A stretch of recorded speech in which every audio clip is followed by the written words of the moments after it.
ভক্তের বাড়িতে। দেখো মা, ভক্তরা কত প্রকার হয়।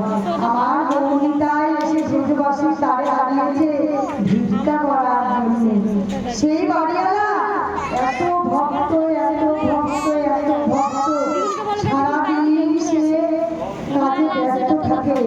মাঠে কাজ করে তোমার কৃষক, মাঠে ব্যস্ত থাকে। সেই জগৎবাসীর কাছে যখন ভিক্ষা করতে গেছে, সে এত ভক্ত যে গোবিন্দর ঘরে গিয়ে তার পূজা করার মতো তার সময় নেই। সে কি করেছে, গোবিন্দের একটা টর্চ তার দরজার মধ্যে লাগিয়ে রেখেছে।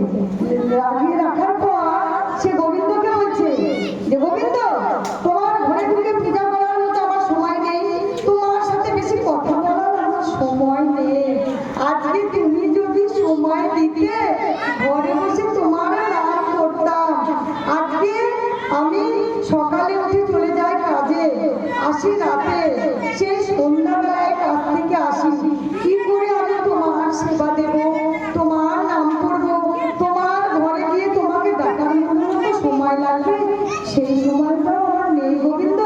তাই জন্য তোমাকে আমি দরজাতে একটা টর্চ হিসাবে রেখেছি, যে আমি কিছু করতে পারি আর না পারি, বাড়ি থেকে যখন বেরোবো তোমার চরণ তো দর্শন করতে পারবো।